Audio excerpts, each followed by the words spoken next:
trouble at 8 Eastern. At 9, the quest continues on Discovery Sunday.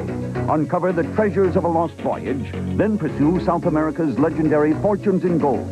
Sunday, beginning at 8 Eastern, only on the Discovery Channel.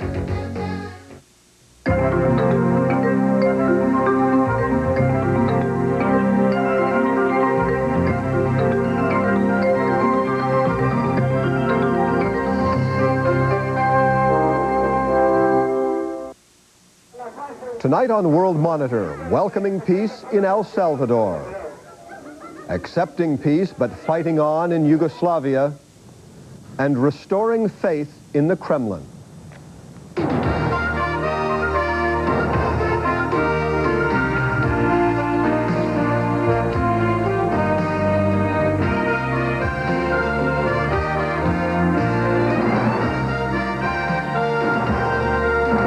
From bureaus around the globe, this is World Monitor, a television presentation of the Christian Science Monitor. And now, Peter Kent in Boston. Good evening. After almost 12 years of civil war in El Salvador, a peace agreement was reached at United Nations headquarters in New York, moments before midnight and the end of Pérez de Cuellar's term as Secretary General. The president of El Salvador hailed the beginning of spiritual and material reconstruction for his country. A guerrilla commander said, "The war that ended without victory for either side signifies great things for the country." Some details of the peace plan, as it was initialed by representatives of the government and leftist rebels, have yet to be finalized, but both sides proclaimed unconditional commitments to peace. In the capital of El Salvador, San Salvador, people celebrated the announcement from New York and the beginning of the new year. There were 2 bomb attacks in the capital, but no injuries were reported. An estimated 75,000 Salvadorans have died during the Civil War. 3/4 of the people now live in extreme poverty. Almost half of them are children. Many are homeless. Many resort to crime to survive. The problems of poor children are shared by many Latin American countries. In some, like Guatemala, Brazil, and Colombia, extremist groups have murdered street children. They call it social purification, a way of eliminating problem youngsters. In Argentina, the government often deals with street children by putting them in jail. World Monitor's Bill Delaney reports on one man's efforts to reform the youngsters another way. People who work with the poor of Buenos Aires say as many as 30,000 children are living on the streets of the capital of Argentina, homeless. They are orphans, runaways, and children who've been rejected by parents unwilling or unable to take care of them. Many are addicted to drugs or alcohol. Critics of the Argentine government's economic policy say their numbers are growing, in part because an estimated 150,000 parents have lost their jobs in the past year and a half. For 2 years, 17-year-old Jesus lived on the streets of Buenos Aires, escaping a father who he says had beaten him since he was a little boy. Lo que afanaba y lo que mangueaba, ¿sí? A veces uno se droga cuando está en 11 porque los policías ya te viven garroteando. Te ven dormido y te pegan un porcillazo y no te lo saca por 2 días más o menos. A year ago, Jesus was living in a train station, sleeping under trains that had been parked for the night. Un poco de frío, hambre, sueño, de todo un poco. Porque a veces venía el carguero y se lo llevaba y ni sabía si te iban a aplastar el otro día o no. Tenía que estar durmiendo con un ojo y con el otro estar atento. Pero la verdad, la cosa es así. Hay que apretar el botón, ¿no? Jesus was rescued from the streets by Protestant minister Juan Tevez. Jesus is one of 60 street children given shelter at a small farm and hostel the pastor maintains on the outskirts of Buenos Aires. In the 17 years he's worked with Argentina's children, Pastor Tevez says he's never had so many coming to him for help. No existe un programa para el chico de la calle. O sea, es gravísimo el problema que tenemos en Argentina con los chicos de la calle, ¿no? Y ahora, en lugar de que la sociedad proteja al niño, la sociedad se protege del niño. Pastor Tevez says increasingly he's receiving street kids from the city's overcrowded detention centers, children who he says have often been arrested for nothing more than being on the street with no place to go. He says the government's way of dealing with street children is to keep them locked up and out of sight. The pastor says the boys' records tell a familiar story. Me lo traen, es un chico de la calle que lo traen de la Dirección de Minoridad y Familia, de la Subsecretaría del Menor y la Familia. Tiene 15 años. Él desde los 5 años está en la calle. De los 5 años. The boy's name is Manuel. According to his records, he's never gone to school. Pastor Tevez says he can't refuse a child who needs help. The farm relies on donations the pastor receives at his small church. As for government aid, he says for the 60 children he's taken in, he receives an average $5 a month per child in support. He says that's barely enough money to feed a child for a day, let alone provide clothing, medical care, and money to keep the farm and hostel from falling apart. Pero cuando la parte económica, cuando no sabemos qué poner en las ollas, porque las ollas están vacías, cuando tenemos un chico enfermo y no sabemos cómo conseguir el medicamento, que tenemos que comenzar a mendigar, a ver quién nos da un medicamento, a deambular de un lado al otro, eso es lo que a mí me pone muy mal. Juan says he'd never be able to feed the children without the farm, which he was able to purchase last year with funds provided by the government of Holland. The boys are growing enough vegetables and raising enough animals to help keep food on the table. Ariel bakes bread. He's 21 years old and has been at the farm for a year, after 5 years on the street. He says after growing up with an abusive stepfather, Pastor Tevez has made him feel he's part of a loving family for the first time in his life, giving him confidence to strike out on his own next year to go back to school. He says many kids are reluctant to come off the street because years of abuse have made it hard for them to trust anyone. Porque la calle destruye a un niño, la calle. Destruye. Porque para ellos una familia está con otro chico más que está sufriendo igual como él. Porque el joven sale de la realidad. Sale de la realidad y quiere ir al otro mundo. Para él el otro mundo está en la calle, durmiendo en la calle. No se dejaba encerrar. Pastor Tevez says the children who find their way to him have to be nurtured, sometimes for months, before they trust him. Danilo has been at the farm for less than a week.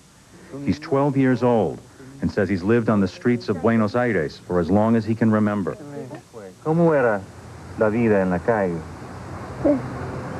Fea. ¿Por qué fea? Conta. Porque no podía vivir. No podías vivir.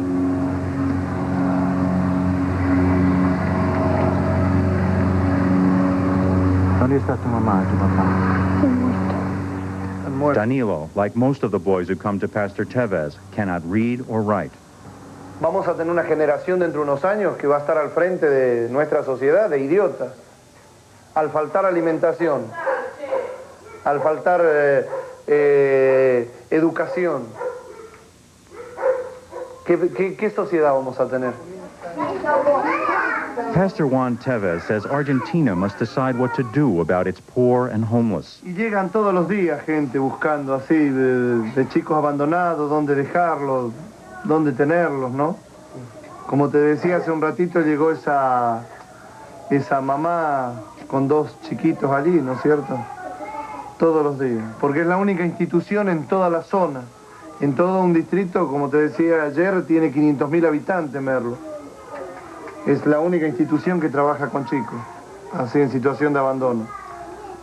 The United Nations estimates half of Argentina's children under the age of 6 live in poverty. For World Monitor, this is Bill Delaney in Buenos Aires. When we return, approaching peace in Yugoslavia, the fighting intensifies.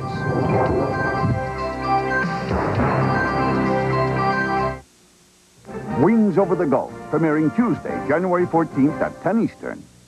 I have a special friend in Houston, Texas, and she was on special assignment here in New Jersey, which is when we met. Well, we became friends, and of course we fell in love. Her company, in their infinite wisdom, decided to transfer her to Houston, Texas. We can't really visit that often, so the phone is like our visit. We were determined to stay in touch. I talk to him at least twice a day, so either he calls or I call. We watch favorite television shows together, and we have the speakerphone on, and we talk about it. We do everything over the phone, really. I found doing it through AT&T could be very expensive. I already had MCI once I had gone to Houston. And I was paying the big phone bill, and I thought, wow, I'm just calling her more. I couldn't understand that. I would tell her, well, let's just call each other equally, okay? We started comparing phone bills. And the next month it would happen again. And the next month it would happen again. And finally, a light went off. Gee, MCI must be cheaper. I asked him if he heard about Friends and Family. And I said, no, I haven't heard of it. And she gave me this number to call. And see about getting me in his circle. And so I called it, and I talked to the most pleasant person. They treat you as if you're a part of them. She explained rates to me. Whoever you call who is in your circle, when you call to that person, you get a 20% discount. In a relationship such as ours, that can mean a lot. There aren't any fees for MCI connecting you or adding someone to your Friends and Family circle. I receive my savings 24 hours a day, 7 days a week, holidays. Whenever I want to call Bernita, my savings are there. I found that I had a lot of savings. It's very beneficial in our case because we call every day and you get savings on top of savings. If I had to go back to AT&T now, I would lose a great deal of savings. I would lose MCI's great customer service, and I would probably lose Bernita.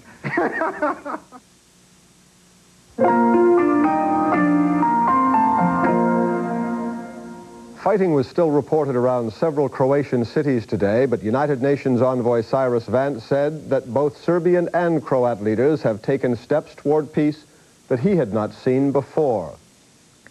Vance, announcing that all sides in Yugoslavia's civil war have agreed to the presence of UN peacekeeping troops, reiterated the condition that UN forces would not be deployed before what he called a complete cessation of hostilities.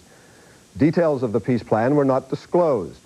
In the past, the Serbian-led Yugoslav army wanted UN troops to effectively partition Croatia, separating ethnic Serbian areas from the breakaway republic. Croatia has long demanded that Yugoslav troops give up territory taken during the Civil War and that UN forces be stationed along the actual border between Croatia and Serbia. Today's developments from World Monitor's John Buckley. In the Croatian capital Zagreb, the United Nations envoy Cyrus Vance met Croatia's leaders today. The Croatian President Franjo Tudjman accepted Vance's peacekeeping plan just as the Serbian leaders had accepted it yesterday. Vance told his Croatian hosts that for peace to be achieved in Yugoslavia, Croatian forces would have to commit themselves to a lasting ceasefire. Cyrus Vance has made 5 visits to Yugoslavia to try to broker a peace deal. The previous 4 have failed. Yesterday, he said little could be achieved unless the ceasefire could be made to hold.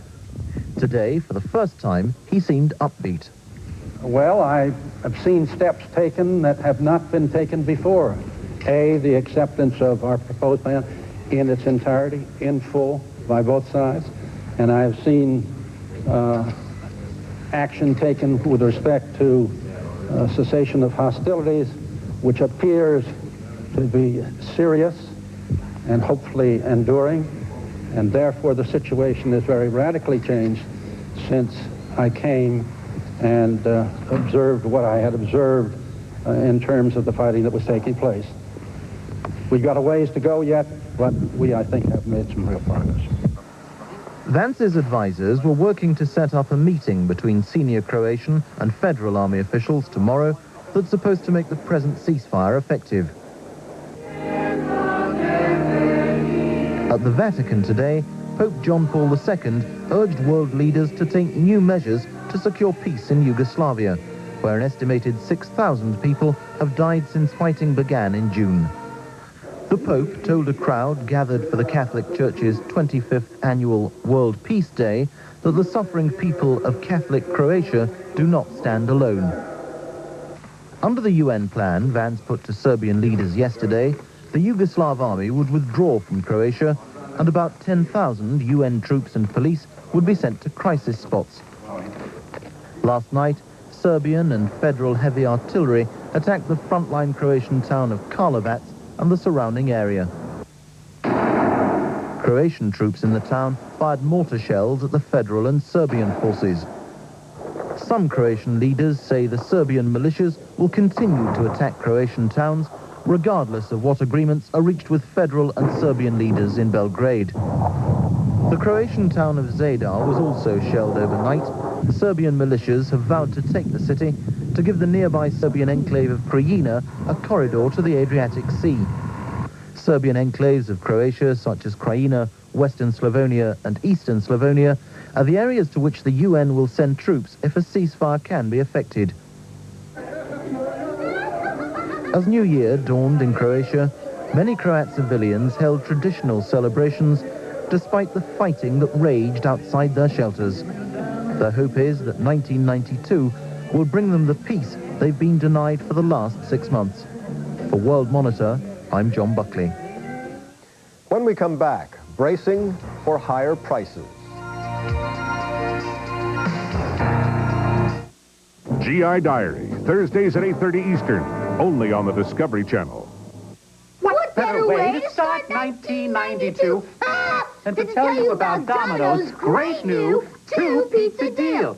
It's Domino's double-up deal. 2 medium pizzas each with 1 topping, just $10.99. $10.99? $10.99. Domino's makes your pizzas fresh when you call and gets them there in 30 minutes or less. So if you want a lot of great pizza for a little price for you and your whole family, nobody knows like Domino's how you like our double-up deal for just $10.99. How did he do that? 1 year ago, Operation Desert Storm hit the Persian Gulf. Now, see exclusive footage of the air missions, the aircraft, and the pilots who flew them. Wings Over the Gulf, premiering Tuesday, January 14th at 10 Eastern, only on the Discovery Channel. Cable's biggest stars. The nominees, which are... Stay out of my way. Cable's biggest performances. I need you. Cable's biggest moments. The skies over Baghdad have been illuminated. He's done it! Cable's biggest night. The 8 goes to... Honoring Cable's best. Sybil Shepherd and Danny Glover host the 13th Annual ACE Awards. Live Sunday, January 12th at 9 Eastern on TNT. Winter. It's true. Time to gaze at the stars. On Mars. We are from Earth. And time for a romp. Well, I like it. In the swamp. I need samples. Okay. Shake the wintertime blues with a brand new season of the ACE Award-winning Ray Bradbury Theater and Swamp Thing on USA, starting Friday, January 3rd.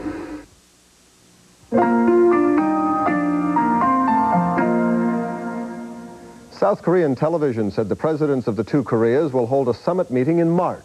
Both presidents said in their New Year messages that they want to reunify the country this year.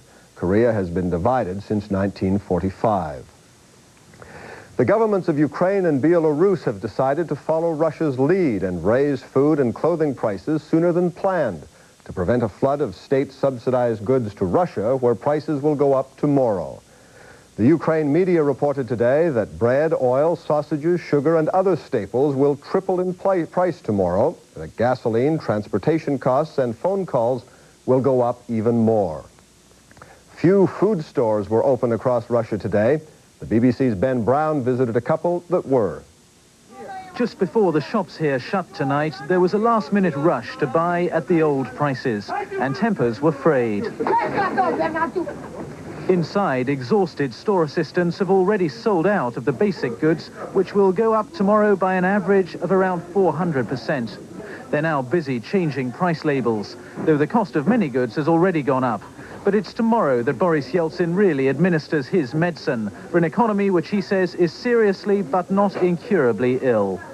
Most price controls are being lifted in the belief that with a market economy rather than a Marxist one, much more will be available in the shops. In places like Moscow's Centralny market, Russians can already buy private produce. It's expensive but abundant, and it's what Mr. Yeltsin hopes all the stores here will one day look like. Even so, citizens of the new Commonwealth have modest wishes for the new year. To survive the winter and not to die of hunger, said this man. Just to live better than last year, said another. Tomorrow, though, the price of bread, for example, will go up 3 times. So will milk, butter and salt. Coal and gas will be 5 times more expensive. Ben Brown, BBC News, Moscow. When we return, restoring now what Stalin tried to eliminate.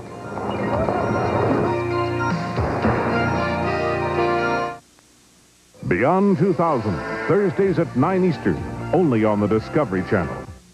They say this detergent with bleach alternative gets socks really white, but I wondered how it compared to my Clorox bleach. So I got some dirty socks.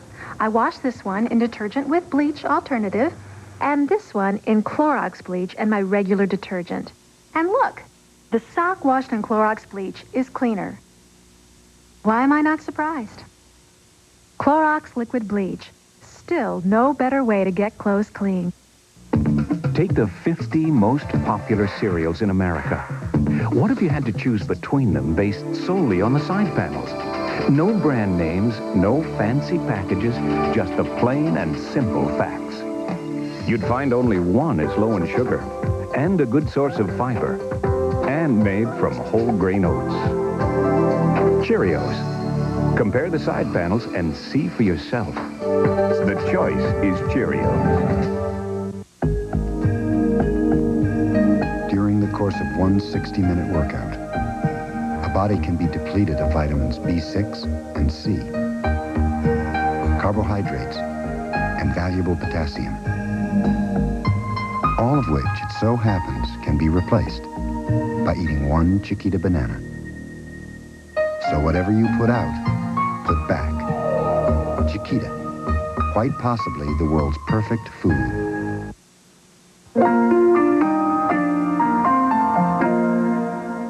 Across Russia today, thousands of state enterprises were officially listed for sale. The Russian parliament has ordered the mandatory privatization this year of hotels, stores, restaurants, and factories, and farms and agricultural businesses that had been run by the communists. The intention is to stabilize the Russian economy by raising 92 billion rubles this year, a figure that some Western experts say is overly optimistic. Excluded from the program, sectors that will remain under state control include banks, the media, historic monuments, and museums. And then there are the religious buildings inside the Kremlin walls. They're being returned to the church and opened to the people. World Monitor's Frank Burkholzer reports that not all of the Kremlin churches originally seized survived 70 years of communism. For tourist guides in the Moscow Kremlin, Cathedral Square is the principal point of interest. Its cathedrals and palaces are all that remain of the once pervasive presence of the Russian Orthodox Church in Kremlin life. That presence, however, is returning. Boris Yeltsin's Russian administration proposes to return all religious buildings to the church. The Uspensky Cathedral will become, in practice, its principal temple once again. For the first time in nearly 300 years, the Patriarch's Palace again will have a patriarch. It will be his office, if not his full-time residence. Russia's Minister of Culture, Yuri Solomon, thinks it's about time. Сейчас отвечает одна Россия. Вот. Я думаю, что это справедливо, что и патриарх должен находиться там, и службы должны быть. Это история нашего народа, которую забывать нельзя.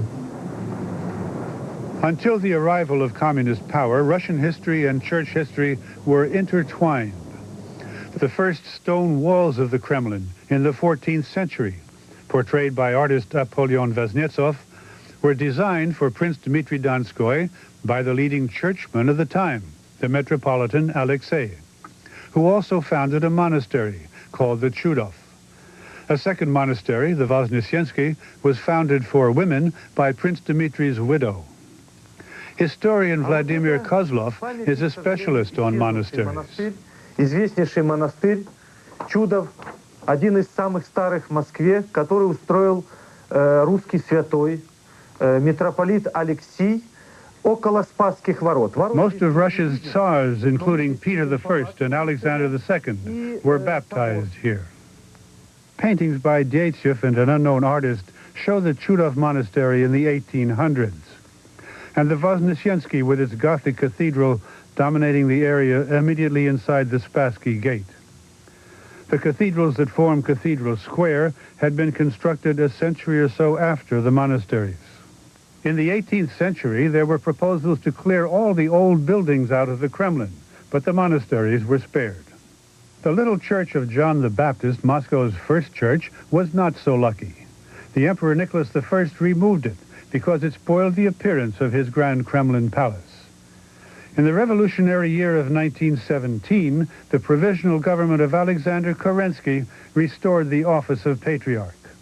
A new patriarch was installed just days after the Bolsheviks seized power in Petrograd.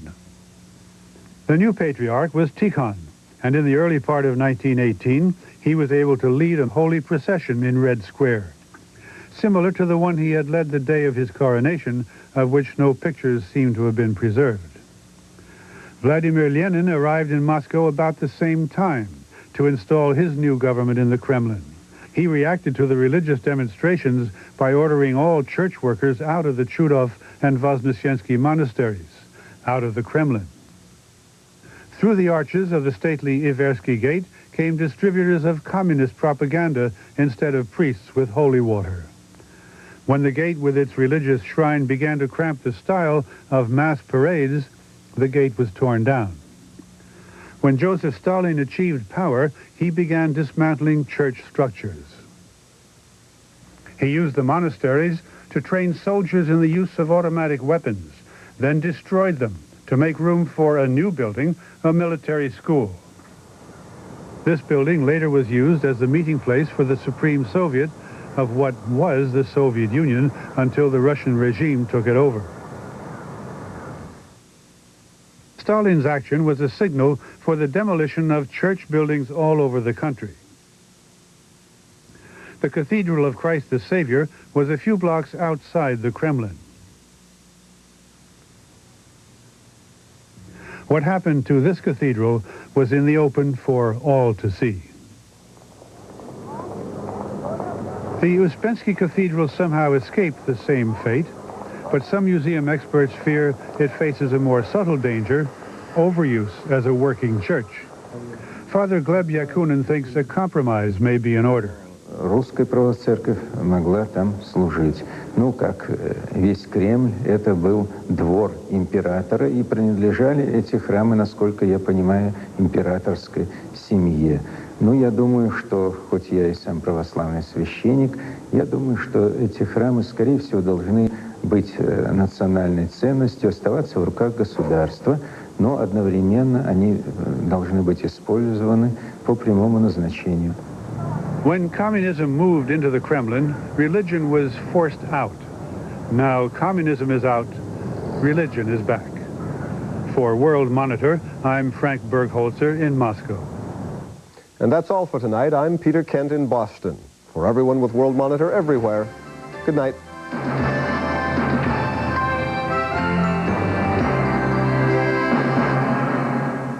America Coast to Coast, Thursdays at 10 Eastern, only on the Discovery Channel.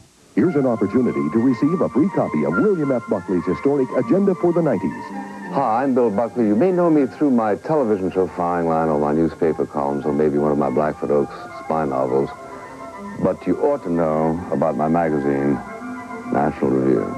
A National Review gives you insights into current events and information about important issues from a decidedly different set of priorities. It gives you a point of view that may very well be like your own. I like it because it cuts through the nonsense that normally surrounds most political issues with simple, common sense. And of course, I love the humor. It's a very funny magazine. When you get National Review, you'll have news and opinion you can't find anywhere else. You can't find National Review on every newsstand, so this may be your only chance to get a copy. Call this toll-free number now and we'll send you absolutely free Agenda for the 90s. For a trial subscription to National Review, call 1-800-253-1300. That's 1-800-253-1300. 1 year ago, Operation Desert Storm hit the Persian Gulf. Now, see exclusive footage of the air missions, the aircraft, and the pilots who flew them. Wings Over the Gulf, premiering Tuesday, January 14th at 10 Eastern, only on the Discovery Channel.